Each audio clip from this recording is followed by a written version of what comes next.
Good evening, everybody. Welcome to season 9, episode 14, overall 454 of Live with CDP Sports and Entertainment Talk Show, sponsored by Barry Cullen Chevrolet Dealership at 905 Woodlawn Road West in the Guelph Auto Mall.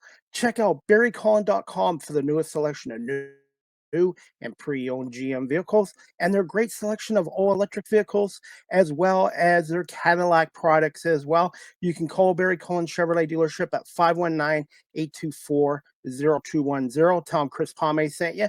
And you can check out their website at their email address, info@barrycullen.com. Live with CDP Sports and Entertainment Talk Show now is sponsored by Wellington Brewery, 950 Woodlawn Road West here in Guelph, Ontario. Check out their website, wellingtonbrewery.ca, and make sure you try a welly on today, and make sure you please drink responsible as well. I hope everyone's doing well on this Saturday, November 16th, 2024. It's the eve of the Grey Cup, which is going to take place Sunday, November 17th, 6 o'clock East Coast time, 3 on the West Coast, between the Toronto Argonauts and the Winnipeg Blue Bombers for the second time in 3 years. And I'm excited to have my guest on tonight. This will be his first appearance. He is the radio play-by-play voice of the Winnipeg Blue Bombers on 680 CJOB in Winnipeg, and his name is Derek Taylor. Good evening, Derek. How are you? I'm doing very well. I'm exhausted because covering the Grey Cup is long, but I could be one of the 7 teams that's not here, so I could be the voice of one of them. So I'm pretty blessed to be here. Thank you so much for giving us a little bit of your time. Obviously, this is a crazy week being the Grey Cup, and then the game tomorrow at 3 o'clock on the West Coast. Yeah, it's good. The Pacific time thing is goofing up a lot of us. I was talking to one of the guys from the Bombers who said, "Yeah, I woke up at 5:30 because that's what time I wake up at home. Like it'd be 7:30 back in Winnipeg, but it's just so early. So, well, I guess I'm starting work at 5:30 then. It's we need to get back to Central Time. A nice Central Time Grey Cup next year will be good. Absolutely, and that's great that Winnipeg's going to have their Grey Cup for the first time since 2015 at Princess Auto Stadium. I was going to say, Derek, since you've taken over as the voice of the Blue Bombers for not the late, but the great Bob Irvin, who did it for 48 years, this will be your third Grey Cup in 3 years as the Bombers' voice of the team on CJOB 680. Yeah, let's focus on the fact that they've been to the Grey Cup 3 years and not that they lost the first 2. I like that. It's not, I guess it's not unexpected that they're having this level of success. They would love to push another one over the finish line, but yeah, to get to the Grey Cup 5 straight years. When I took the job, I thought, okay, they've won it in back-to-back years, and most of the players are back. We could be in the midst of something super special, like historic special, hasn't happened in 40 years special. And 3 years down the road, they're in the 5th straight Grey Cup, first team since the Elks of 1982 to do that. And if they win 3 and 5, we're talking rarefied air that they are in. Absolutely. Here's a little fun fact for you. The last time the Argos lost a Grey Cup was 1987 at BC Place in Vancouver. And another fun fact is they wore their white uniforms too. And they also, Gilbert Renfro was their starting quarterback in that Grey Cup. He got hurt, so Danny Barrett had to come in, and the Elks or Eskimos quarterbacks both ended up winning a Grey Cup with Toronto in their careers, and Damon Allen and Matt Dunnigan. I love it. Eat it, Toronto. Take history in the mouth. There you go. I love it. That's perfect. Yeah, Danny Barrett was pretty good, though. So Danny Barrett, Nick Arbuckle, I'd take Danny Barrett was his career versus what the Argos will have to work with this year. Doing some media coverage for the Argos this year, I got to interview and get to know Nick Arbuckle, and the guys on the team really like him, and he knows Ryan Dinwiddie, and he knows his offensive system. So I really think, obviously, Chad Kelly not playing is a huge impact, but how do the Blue Bombers prepare for Nick Arbuckle then instead of Chad Kelly? Yeah, I think what we saw, like back to when Arbuckle was the quarterback, filling in for Bo Levi-Mitchell in Calgary in 2019, it's going to be similar to, I think, what we see in the Grey Cup. Bo was this gunslinger quarterback, generally one of the highest average depth of target quarterbacks in the league. Nick Arbuckle comes in running the same offense, but it's a lot more in the shorter passes. And I would wager that year Nick was the shortest or second shortest depth of target. And you watch it go along now and you go, okay, well, that's still kind of what exists. He played a bunch of snaps in the first game against the Bombers, and you saw a lot of checkdowns to Kadeem Carey. You saw a little Kadeem Carey in the flat, like it's going to be a great Kadeem Carey receiving day. And he would push the ball down the field in spots. You know, you'd look for Mackay Polk. Come the Grey Cup, you'll look for DeMonte Coxey down the boundary. Arbuckle, to me, is just more conservative, plays it a little closer to the vest. Don't make the big mistake. And in the vein of a guy like Trevor Harris, where, you know what, we can do this. I can be accurate with the football. I'm just not going to risk too much versus a quarterback like Zach Collaros, who will absolutely rip it into a hole if he thinks it's a chance to get there. I really think it's going to come down. I'm old school, by the way, Derek. I think it's going to come down to the play of the offensive line and the defensive line, and whose lines have a more effective game. I think that might be the difference. And Toronto's 2 wins against Winnipeg, their front four got to Collaros quite a bit and did a nice job on Brady as well. Oliveira. Yeah, two games. The Argos got 12 sacks, which was 15% of Zach Collaros' dropback. So that's a 15% sack rate, which is an absurd number. Zach's sack rate for the season was 6% of his dropback. So it was bonkers how well they were able to get to Collaros and just disrupt things. And that, to me, is why a good portion of why he saw 2 low-scoring games in that. Because if you can survive Jake Ceresna, Falarin Rimolade, and company up front, that Toronto defense can absolutely be gotten to. Like, Zach can find some holes, and Zach can throw for 300 again pretty fairly. But the problem is that front is just so vicious, and Wynton McManus is just the ultimate cleaner at that linebacker spot. That, yeah, if you can solve that, which is really tough, then yes, let's go for it. So how will Winnipeg do that with scheme, with extra blockers? I'm super curious to see that. On Winnipeg's side, Winnipeg has really changed how they approach defense this season. Obviously, going from Richie Hall as coordinator to Jordan Younger as coordinator, you're going to have some differences. But this one is pretty stark. Like, they have 26 sacks in the regular season this year. That was last in the league and a little less than half of their total from the year before. And it's because, as he's evolved, Jordan Younger said, okay, we're rushing 3 on second down, 1 linebacker, and let's drop 8. Or West Final, here's 9 defensive backs. Best of luck trying to find a spot where you think you can throw the football. And in that Western Final, those Saskatchewan receivers were absolutely suffocated. How Kean Schaefer-Baker got half his body free to make some of those catches, I still don't know. It was incredible. So, you know, Toronto's front, you're going to have to hold off Willie Jefferson because he really had a field day on Dejon Allen in that first game. But they clearly prioritized pass coverage over pass rush. Doesn't mean they couldn't just squeak a couple in there just for good times. But that will be an interesting matchup to watch. If Winnipeg gets home with 3, the game's over. It's just over. I think the first quarter is going to be key in this game. If the Argonauts can have a strong first quarter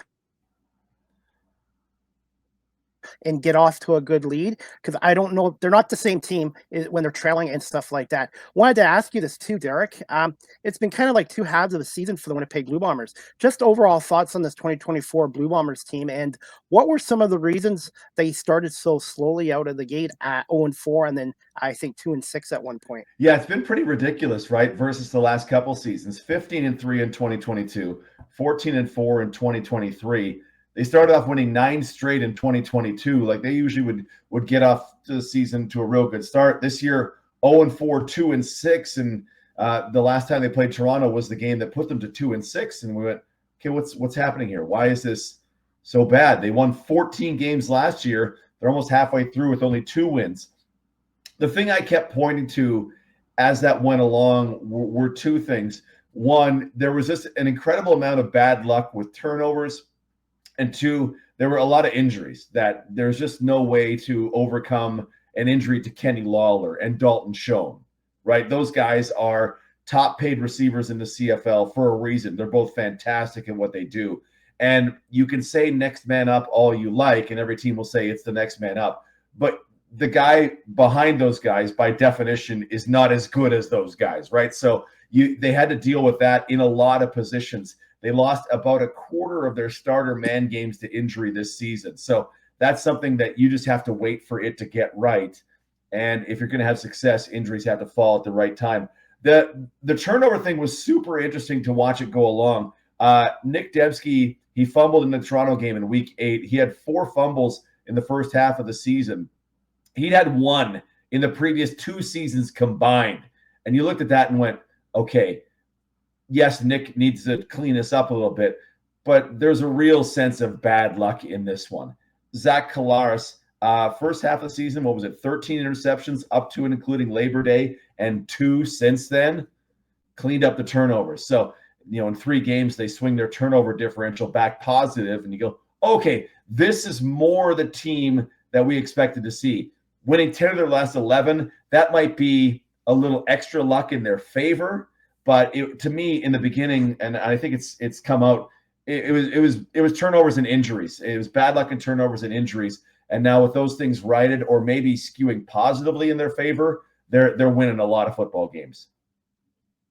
And then the Toronto-Montreal game, they basically flipped the turnovers, because last year's East Final between the Argos and Alouettes, Toronto turned the ball over 9 times. And there was a pick 6 by Franklin DeQual, which changed the entire game. And this game, Benji Franklin for the Argos, who I think is really underrated as a defensive back, had a pick 6. And the Argos had 5 turnovers from Montreal. And I believe they had, 4 or 5 sacks. So I think playing a clean game is going to be key for both of these teams on Sunday. Yeah, and I mean, you saw luck is a real thing in there, right? Like Fajardo swings one out to Walter Fletcher, who goes bloop, bloop, bloop, and it's picked off and back in. Yep. And I was go, if you just caught the ball, none of that would have happened, right? It's just one of those ones. Walter Fletcher has maybe 1-2 of those a year, and it just happened at absolutely the worst time. Whatever you can do to control turnovers, you do. So Dembski, let's go back to him. He had 4 fumbles early on.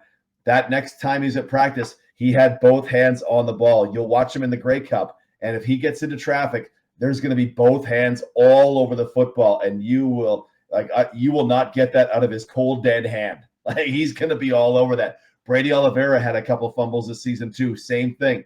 They'll be protecting the football. They'll be doubling down their focus on that because, as you say, there were 2 games between the 2 teams that were so tight. One turnover could be the difference in this. The turnover in the game could be 1-0, and it could be such a huge deal. Absolutely. And I wanted to ask you about Brady Oliveira. You've obviously covered and followed the CFL for a long time. In terms of all-time great running backs and also Winnipeg Blue Bombers, where do you rank Brady Oliveira there, being the 4th ever Canadian player to win the most outstanding player award and most outstanding Canadian as well? Oh, see, that one gets super hard. We're gonna have to have that conversation in the coming years if Brady continues this. But John Cornish and Andrew Harris and Normie Kwong long before my time, right? Like, he's, as he said in his award acceptance, it's crazy to be listed in the names of some of these guys, and it absolutely is for a guy who's only 27 years old. Like, he is on a real run. He's the 4th guy to win Canadian and MOP awards in the same year. Like, it's great, and things are set up perfectly for him to do his thing in this Winnipeg offense. He plays more than 90% of the snaps. He doesn't have to come out on passing downs. They don't feel the need to spell him with another running back. They give him all the touches. He does all the protections, everything. Boom, good, let's go. So, yeah, it's crazy. We're gonna have to have that conversation. It might be a little early for that because Andrew Harris was so very productive into his 30s, and John Cornish's peak. Like, John Cornish had multiple seasons over 7 yards a carry. Like, he was unbelievable.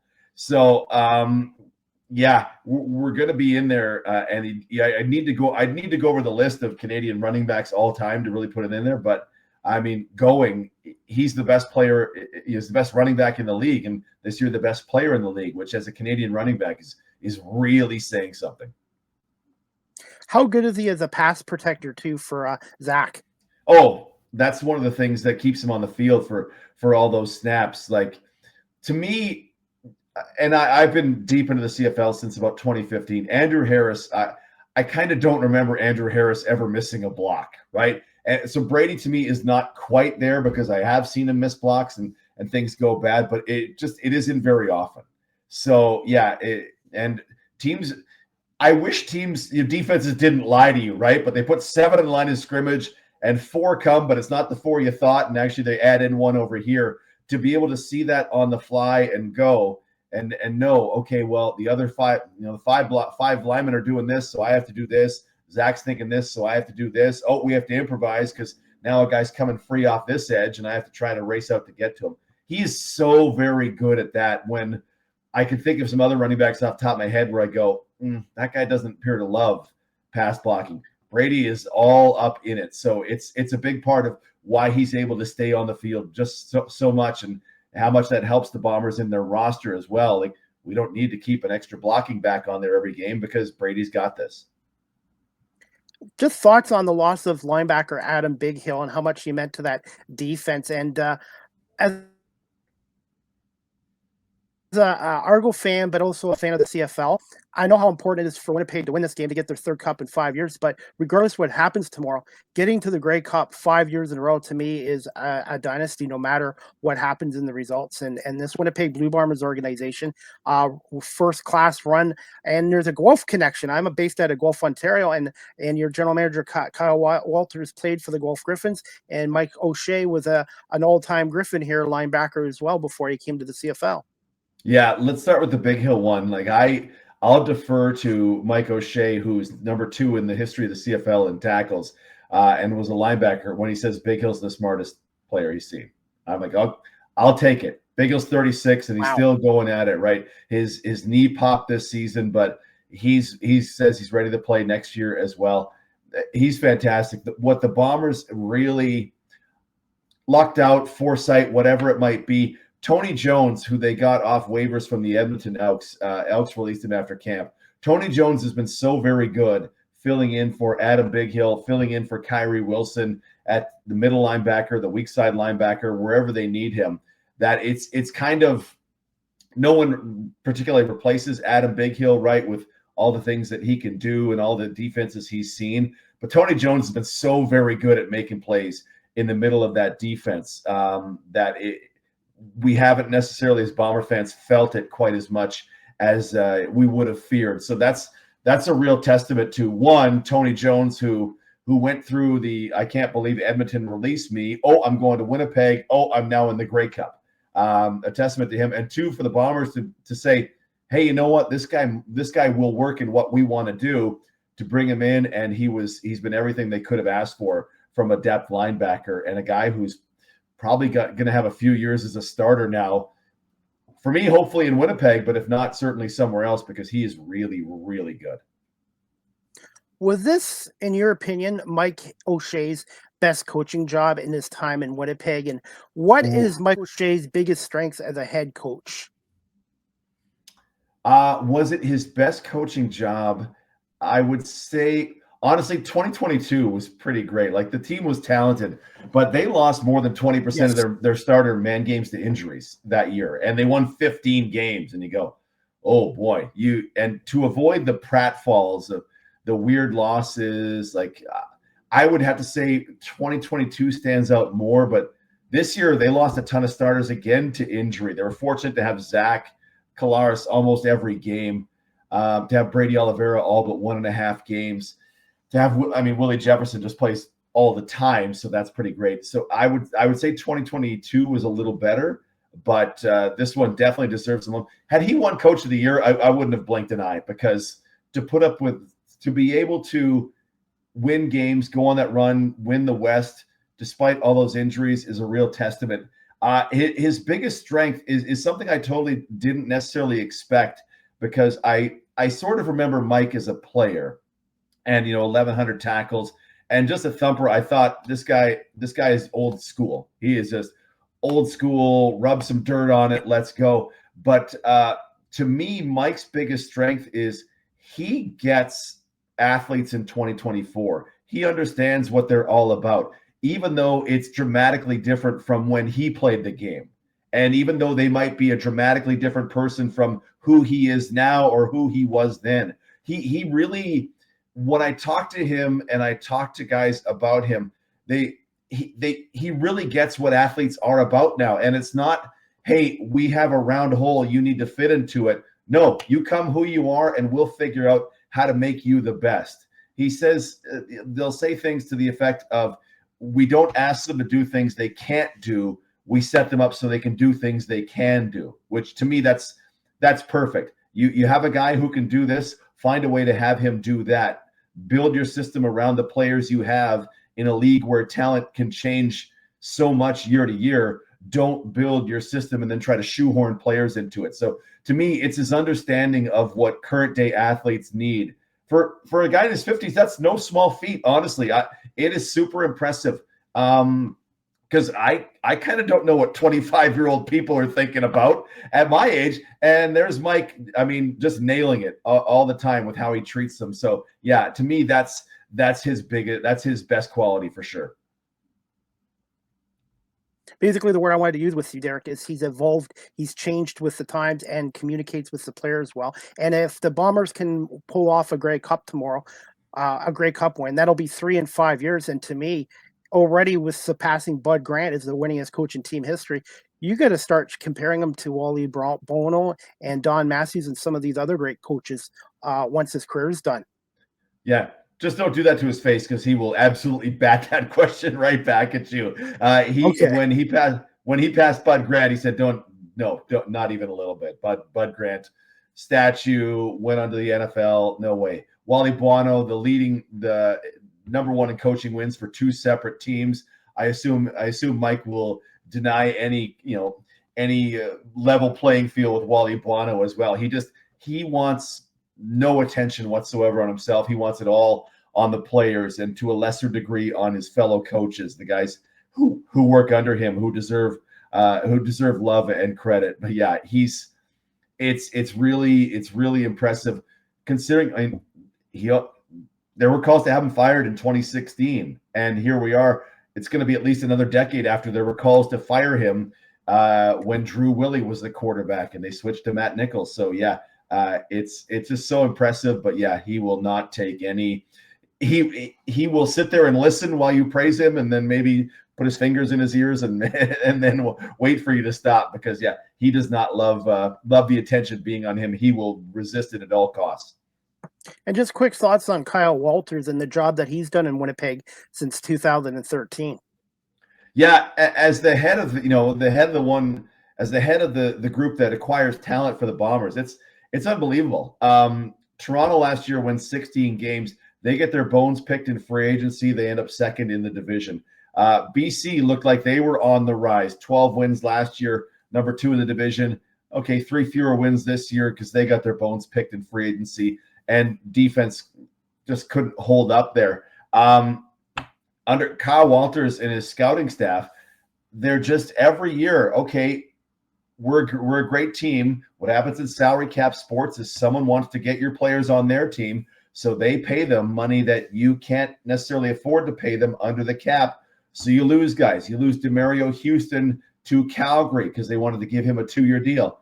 All right, we've got to find somebody. Here's Terrell Bonds, who knows Dietrich Nichols from high school. Let's pair them together on the boundary side, defensive backs, and have at it. Terrell Bonds played all 18 games. Fantastic this year. I mean, getting Tony Jones was great. Michael Ayers is a linebacker who's made some super special teams plays and gotten some run on defense as well in place of Kyrie Wilson. Fitting in Eric Lofton. Lofton was free from Saskatchewan and a former Bomber, but fitting him in. Liam Dobson is a guy from the draft who now in year 3 gets to contribute. 4 second-round picks in this past draft. Kevin Sklercius is playing all the time now at that Z wide receiver spot. Gabe Wallace, when he's healthy, they love him as a depth guard and a guy for the future as well. And then in the Grey Cup, they're going to start Kyle Sampson, the defensive tackle from UBC. It'll be his CFL debut. It'll be in the Grey Cup. They have full confidence in him for the role they're going to ask him to do. And you go, yeah, Kyle and his crew really have something special going, because it's not necessarily just the Dalton Schoens of here's a guy who was a guy in 2022 camp. Bam, he's the best receiver, or at least the leading receiver in the Canadian Football League. It's not always just those. It's sometimes the Carrick Wheatfalls, the Pokey Wilsons, the guys who fill roles you need them to fill. And they keep finding those guys, and they find the guys that the coaching staff can immediately use, and then it can immediately prosper. So it is a well-oiled machine in Winnipeg under Kyle Walters and Mike O'Shea. I had the pleasure of interviewing Michael's dad, Steve, at the Bombers game in Toronto in July, and he's from Ohio, and he loves the Canadian Football League. He's so happy his son's with the Winnipeg Blue Bombers too. I'll blame him. His son's a heck of a player. Someone brought him up to me in training camp. How's Michael Ayres doing? Well, I haven't really noticed. Once he started playing in the regular season, you noticed Michael Ayres. That guy, he could have a real nice future if he decides to keep going in the CFL. And before we wrap this up, there is another golf connection with the Bombers. And a friend of mine who I interviewed a couple years ago is Johnny Augustine. And how much has he meant to this team? It's not just the back up to Brady Oliveira, special teams. Yeah, Johnny Augustine's a good dude. Like he'll take those carries at Brady Oliveira late in games, or when Brady had to miss a game in week 2. Johnny's in there. He's ready to go, and totally different style of runner, but as effective as Brady Oliveira. And then all the special teams, right? There's Johnny ripping around the field, making plays, protecting, everything he asked him to do. He's not a big body dude, but he doesn't seem to care about the fact that he's not a big body dude, which to me is just the perfect kind of player because, hey, I'm just going to be out here and we're going to fight. It's going to be a battle all the way through. So yeah, Johnny Augustine, there's a segment of Bomber fans who would love to see him get some more carries, get some more touches, get some more involvement in the offense, but Johnny just does what he's asked to do, and he does it super well. Before I wrap this up, Derek, what are some quick keys to a Winnipeg win over the Argos?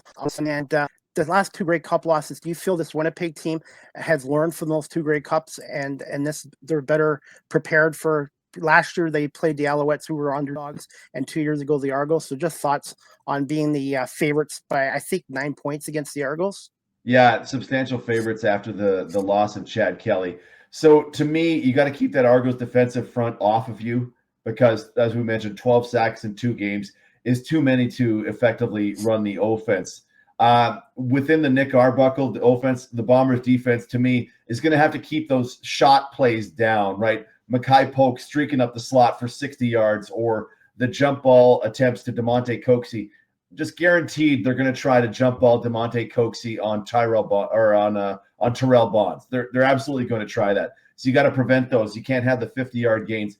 Make Nick Arbuckle and the offense go 4 yards, 7 yards, 5 yards, because when they get 1 yard on first down, they're done. They're 2nd and 9, great. This is the part where the Bombers defense thinks they can prosper. So to me, will be contain the shot plays downfield from the passing offense, because there's going to be a couple at least from Dinwiddie and Nick Arbuckle. And then, I mean, within turnovers, it's going to be the high variance plays. If Janarian Grant gets loose for a touchdown in what could be a low scoring game, it's been a low scoring series. A special teams touchdown could be enormous in the Grey Cup just because the first 2 games were super low scoring. 7 points, unexpected points from the special teams would be massive in this game. And the Bombers are coming off their worst special teams game of the year in the Western Finals. So those are 3 things that I'll be watching for Sunday when the Bombers take on the Argos. Who's an X factor for the Blue Bombers in this game? Who is an X factor for the Blue Bombers in this game? That's a good question. I'm going to watch out for Michael Griffin to be one of them. I'm going to watch out for Taiwan Garbett to be the other. Let's go with Taiwan Garbett because the Bombers, we talked about, they commit a lot to coverage and not as much to pass rush. And Willie Jefferson is going to draw some focus. Still 3 rushers against 5 blockers. There's lots of room for double teams. But Taiwan Garbett has some real skills in whether it's setting the edge, getting to the quarterback. He's got some real skills in there. So Taiwan Garbett, if he pulled out a sack at a key time, wouldn't surprise me a bit. And when you're rushing 3 and dropping 8 or 9, getting a sack is a massive accomplishment. So yeah, let's go Taiwan Garbett as maybe perhaps an X factor in this game. By the way, even though I cover the Argos and I'm a lifelong Argos fan, my heart says Argos, but my brain says Winnipeg, and I've got the Bombers winning this game 28-17. And I see Zach Carson, the most outstanding player. Kenny Lawler, a hell of a game against Saskatchewan, and I just think the Bombers right now are playing their best football of the year. And it's not to disrespect the Argonauts. I just think Winnipeg just has a little bit more, and I think they win this game 28-17. Derek. Yeah, I could co-sign that. A few weeks ago, we had on our pregame show who's the biggest threat to the Bombers winning a Grey Cup, and I thought at the time it was the Argos because they looked really good.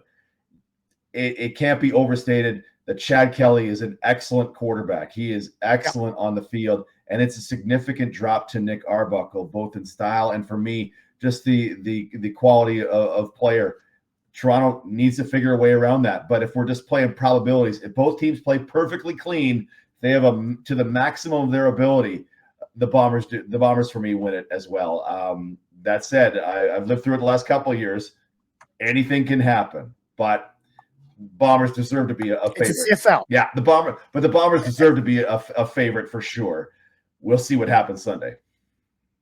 Finally, where can my audience follow you on social media and your pregame show on CJOB 680 in Winnipeg, along with Doug Brown and Ed Tate, correct?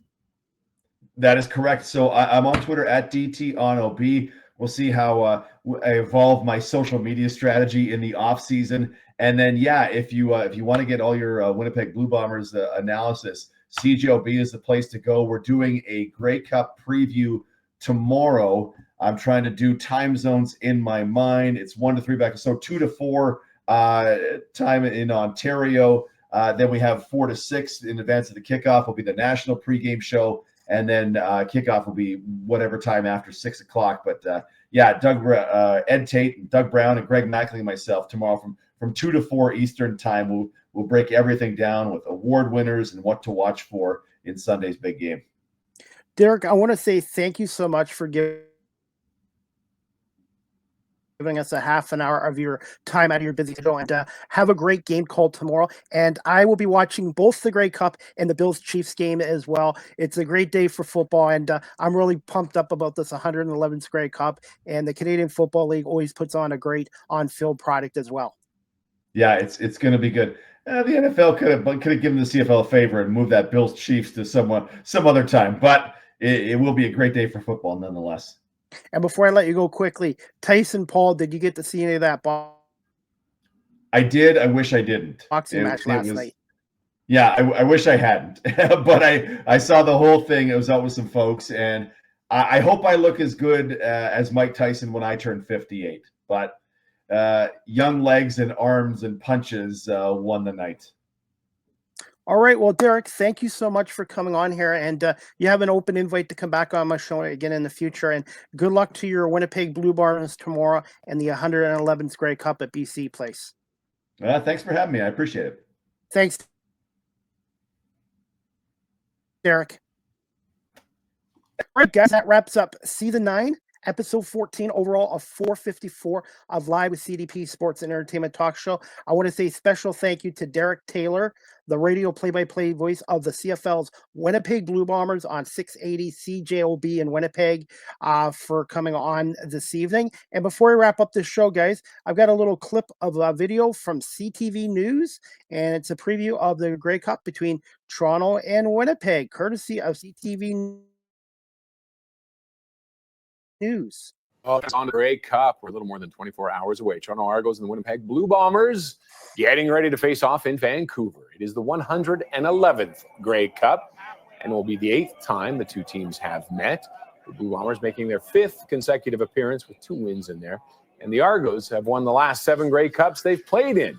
But in this one, they'll be without their star quarterback, Chad Kelly, who was injured, nasty injury last week. Let's bring in Michael Gerald, co-host of the Canadian Football Countdown. Looks like it's behind you there. It's managing. It's a newer office for me. Wow. Let's talk Grey Cup right now. And who do you think? Who's the favorite right now? They're kind of a couple of balanced teams, but Winnipeg seems to be the hotter one right now, are they? Yeah, Winnipeg. Since the second game in Toronto, the Bombers have only lost one game. They dropped two very close games to Toronto. But since then, Winnipeg has been on a bit of a roll. Toronto's been on a bit of a roll too, after not having Chad Kelly for half the season. Being the third place team in the East, we're able to win two playoff games to get to the Grey Cup. And obviously, big outliers, no Chad Kelly for the Argonauts. Yeah, they have Arbuckle, and I think he has a grand total of 6 minutes of starting time. I mean, he's got a little more than that, but he's the unknown, isn't he?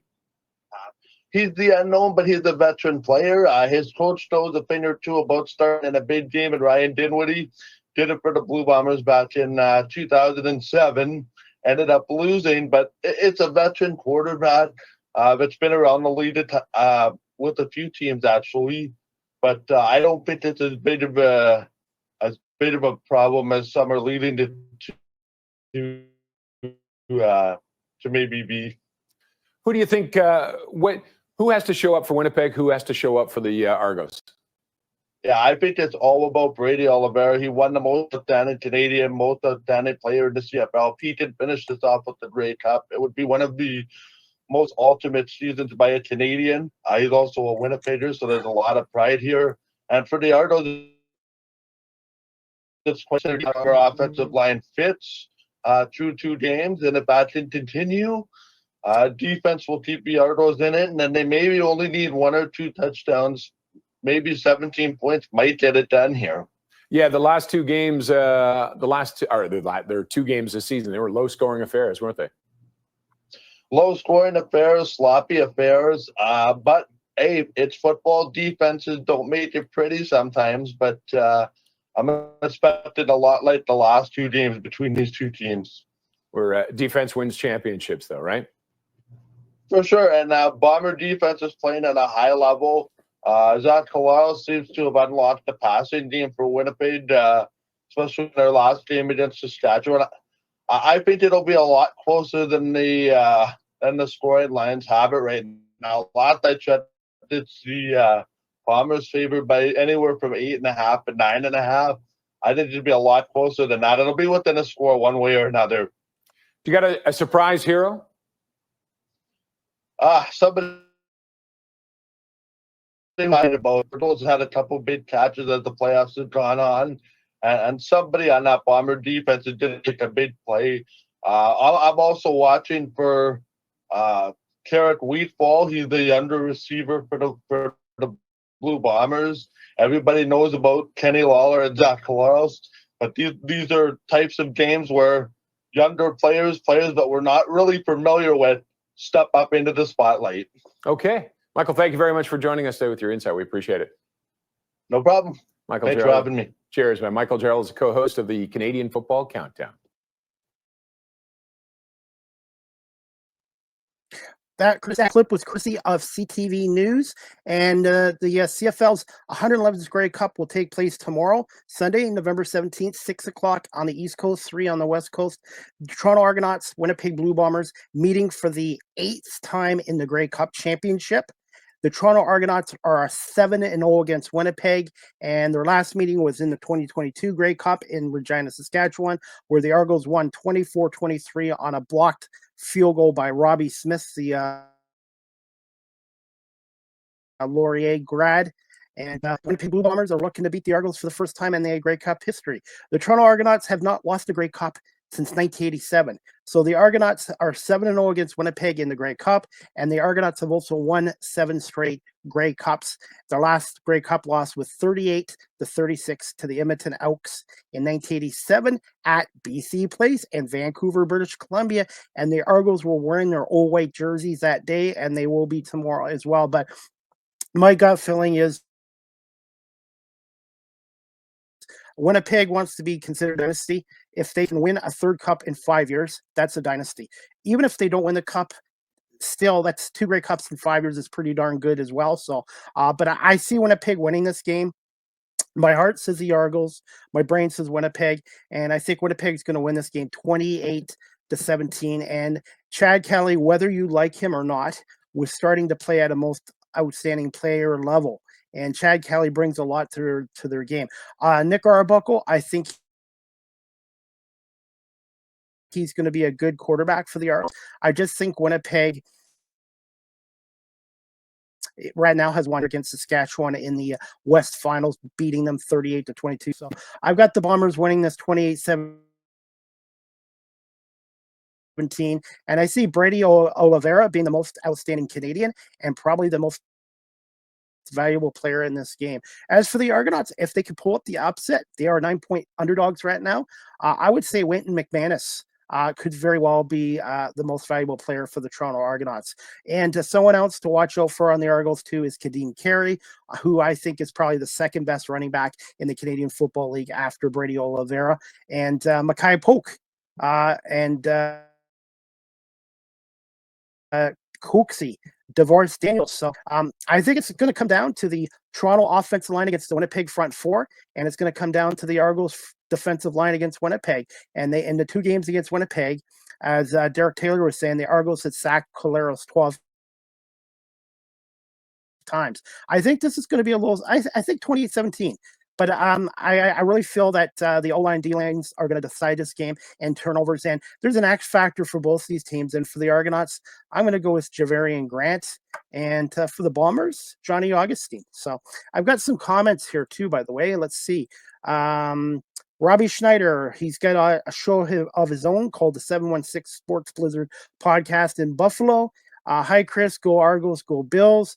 The Bills are taking on Kansas City tomorrow at 4:25, and the Argos and Bombers just after 6. Thanks, Robbie, for watching this as well. Before we wrap up our show, guys, the next live with CDP Sports and Entertainment Talk Show, sponsored by BarryCullin.com and WellingtonBrewery.ca, is going to be Tuesday, November 19th at 2 p.m. Eastern. My special guest is Ben Volen. He is an award-winning NFL writer with the Boston Globe, and he also covers the New England Patriots. So Ben Volen's going to come on and talk to us a little bit about the National Football League and also about the 2024 New England Patriots and their rookie quarterback, Drake May. And the Patriots are taking on the Los Angeles Rams tomorrow at 1 o'clock at July Stadium. So Tuesday, November 19th, 2 p.m., Ben Volen from the National Football League, writer for the Boston Globes, will be on to talk NFL and New England Patriots. So I'm excited to have Ben Volen on our show, 2 p.m. on Tuesday. Before we wrap up this show, guys, I'm going to play a little clip from my YouTube channel. I interviewed Jackie Hanna. She is the marketing and social media manager with Wellington Brewery, which is one of my sponsors now. And we're going to play a clip from my YouTube channel. Just bear with me. And behind the scenes of Wellington Brewery. And she was nice enough to do this interview with me. So just bear with me 1 second and we'll have this interview on. And again, I want to say thank you to Derek Taylor for coming on tonight, the voice of the Blue Bombers from CJOB 680 in Winnipeg. And here we go now. We're going to play the interview with Jackie Hanna, the marketing and social media manager of Wellington Brewery, which is now a proud official beer sponsor of Live with CDP Sports and Entertainment Talk Show. Good afternoon, everybody. This is Chris Pomey, radio host of Live with CDP Sports and Entertainment Talk Show on WQE 99.1 FM. I'm here at Wellington Brewery at 950 Woodlawn Road West here in Guelph, Ontario. And I have a special guest with us today. She's the marketing person with Wellington Brewery. Her name is Jackie Hanna, and we're going to talk about some of the latest beer here at Wellington Brewery, which is the official sponsor of Live with CDP Sports Talk. Hey, Jackie, how you doing? I'm doing very good. How are you doing, Chris? Good. So can you just tell my audience a little bit about yourself and how long you've been with Wellington Brewery and your role with them as a marketing? Yeah, so my name's Jackie. I've been with Wellington for about 9 months now. I am in charge of all the social media and event efforts here. We do have some of our new beers out here. So we have our Crispy Forever that just launched. It's a fan favorite. And just in time for Christmas coming up, we got our Christmas packs with all of our lagers offered there. And if you're looking for a little something darker, we just launched our November beer with Jeff Morrison.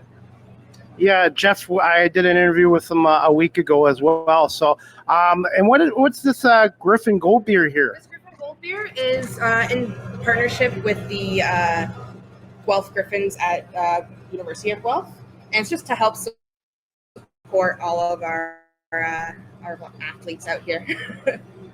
And tell us a little more about the Christmas one here. I guess the 6-pack mixed one. Yeah, so it's a really great value. We got our Boot Light, our Crispy Forever, which is just released here, and our Classic Helles Lager. These are all award-winning beers, so you really can't go wrong with a really crispy pack here. And do you have any other new beers coming out in the next month or two here at Wellington Brewery? Yeah, we got 2 more beers coming out. They will be launched shortly. You can look forward to some classics coming back. I won't say too much, but definitely be on the lookout. You can subscribe to our newsletter where you can be the first to know about all of our releases. And what is the staff's pick this week for a beer here at Wellington Brewery? This week we have SPA as the staff pick. Many know it as Guelph's beer. It's been around for a very long time. If you haven't had a try of SPA, then I definitely suggest coming in, or you can find it on most taps in Guelph. And what other kind of beers do you have here? Obviously, you have lager, you have ale, and IPA. And is there anything else? Yeah, we have our Arkle Best Bitter. That is an original recipe to Wellington. We also have our County Brown Ale and our Imperial Stout. We make that year-round. And we also have our Upside IPA, as you mentioned, our Helles Lager, SPA, and our Boot Light. And those are our main core brands that we produce all year round. And this fridge here is all of our lovely one-offs and recurring ones that we don't make all year, but are very popular. And you also have merchandise here at Wellington Brewery, too. Yeah, we have lots of merchandise. You can get sweaters, long sleeves, hats, T-shirts, all sorts of stuff. We also offer beer koozies. And you can also get a little more high-end gear like our kegerator over there. You become part of the keg club. You get a discount on all our kegs if you join. What's the daily day like here at Wellington Brewery? That's super fun. Obviously, in beer, it's very community focused and social. So we get a good opportunity with that, and it's been awesome. Yeah, it's a good mix between dealing with the community and supporting the community, as well as being supported by the community. So it's really awesome. What's a fun fact about Wellington Brewery, and what's the best place for people to connect with Wellington Brewery on social media and website? Yeah, a fun fact about Welly is that our 40th is next year, and we are Canada's oldest independently owned brewery. You don't find that often, so we're very proud of that, and the best way to connect with us is on Instagram or Facebook with, I believe it's Wellington Brewery, just plain like that. All right, well, Jackie, I want to say thank you so much for doing this. This is Jackie Hanna from Wellington Brewery here at 950 Woodlawn Road West here in Guelph, and make sure you try a Welly on. Perfect. Try a Welly on. See you soon. That was courtesy of my YouTube channel. Please subscribe and hit the like notification. And thank you to my 482 followers for following me on YouTube as well. And again, check out Wellington Brewery at 950 Woodlawn Road West in Guelph, Ontario. WellingtonBrewery.ca, 519-837-2337. Try a Welly on, and please remember to drink responsibly as well. And their staff pick again for this week is their SPA beer as well. And Wellington Brewery has been in Guelph since 1985. And I want to say thank you to Jackie Hanna for doing that interview with us. Before we wrap up the show, guys, if you're looking to adopt a pet, check out the Cambridge and District Humane Society, 1650 Dunbar Road in Cambridge. telephone number 519-623-7722, extension 0, or visit their website, cambridgehumanesociety.org. All the animals up for adoption are on the website. And if you want to apply to be a volunteer, you can do it through their website. And they're also doing a 50-50 raffle draw through their website, and you can purchase tickets and click on events. And yours truly, who's a dog walker and fundraiser for the Cambridge District Humane Society, I am selling calendars right now, 2025 Cambridge District Humane Society calendars for $10 cash only. If you'd like one, you can PayPal me, cpomey19@gmail.com, or $10 in cash. So please let me know. Trying to help raise some money for the Cambridge District Humane Society just before Christmas time as well. Live with CDP Sports and Entertainment Talk Show is live streamed on these platforms: YouTube, Facebook, Twitter, X, Twitch, LinkedIn, and now available on Instagram. You can check out my website at beacons.ai/Chris D. Pomey. Live with CDP Sports and Entertainment Talk Show, again, is sponsored by Barry Cullen Chevrolet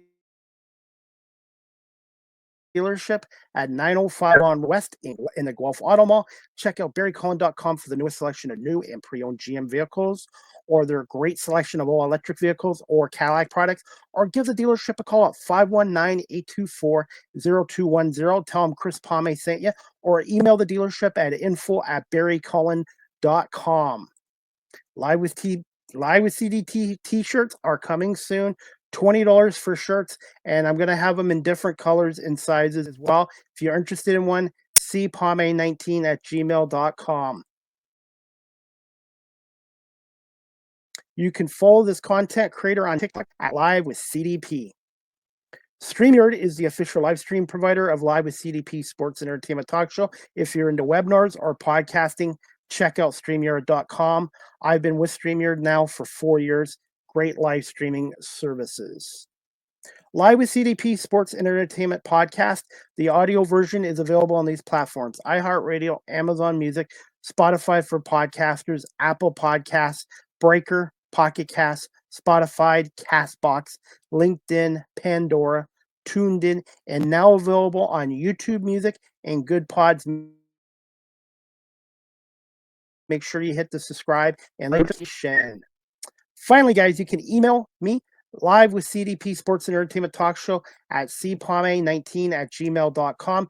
Any comments, questions, suggestions, feedbacks, greatly appreciated. And if you'd like to be a contributor to my show, you can PayPal me at cpomey19@gmail.com to help me with my radio and media work. And I'm also on Cameo. If you'd like a personalized video from yours truly, check out cameo.com and type in Chris Pomey, and I'd be happy to do a personalized video message for you. And again, I want to say thank you to our guest tonight, Derek Taylor, the radio play-by-play announcer for the Winnipeg Blue Bombers, alongside Doug Brown and Ed Tate on 680 CJOB in Winnipeg. And Argos Blue Bombers, 6 o'clock kickoff tomorrow for BC plays in Vancouver. TSN's pregame will be at 1 o'clock. And if you can't get down to the Grey Cup in Vancouver, TSN, obviously, CTV, and in the States, CBS Sports Network will have the game on. And TSN's coverage will start at 1 o'clock. And TSN 1050 will be doing the game with Mike Hogan and Ben Granz. And as for CJOB 680 in Winnipeg, it'll be my guest, Derek Taylor, Doug Brown, and Ed Tate on the Winnipeg Blue Bombers Football Network. And again, I've got Winnipeg winning this Grey Cup 28-17. And I've got Brady Oliveira being the most outstanding player in this game. And we'll see. We'll see. Kenny Lawler, I think, is going to be a big impact in this game, too. I think it's going to be 28-17, but I think the Argos are really going to miss Chad Kelly. I think Nick Arbuckle will do a good job, but I do see turnovers being a factor in this game. But you never know. This is a Canadian Football League, and the Toronto Argonauts have not been a favorite in a Grey Cup game since 1997. 96 and 97, when they won those back-to-back Grey Cups with Doug Flutie, Don Matthews, and Pinball Clements. They have been the underdog in their last 7 Grey Cups. 2004, 2012, 2017, 2022, and 2024. So maybe the last 5 Grey Cups they've been the underdogs, but Winnipeg has won 10 out of their last 11 games. But this is the Canadian Football League. It's one game, and we'll see what happens. But we'll see. But I want to say thank you to Derek Taylor for coming on, and thank you everybody watching this live streamed and on audio platform. And I am still on radio station WQEE 99.1 FM. They've unfortunately had a format change, and now they're going to be playing music at nighttime when my show used to be on from 8 to 9. So I will be on WQEE 99.1 FM once a week on Saturday mornings from 8 p.m. From Saturday mornings from 8 a.m., not p.m., 8 a.m. to 9 a.m. as well. I hope everybody has a great night. Enjoy the rest of the college football games, the big NFL weekend too, with the Chiefs Bills game at 4:20, and the Grey Cup, the CFL's Grey Cup, tomorrow night at 6 o'clock. So that's about it. We will see you back here for Season 9, Episode 15, overall 455, Tuesday, November 19th, 2 p.m. with Ben Volin from the Boston Globes, and we're going to talk Drake May and the New England Patriots and a little bit about the National Football League as well. Thank you to Derek Taylor and to everybody for tuning in to Live with CDP Sports and Entertainment Talk Show, brought to you by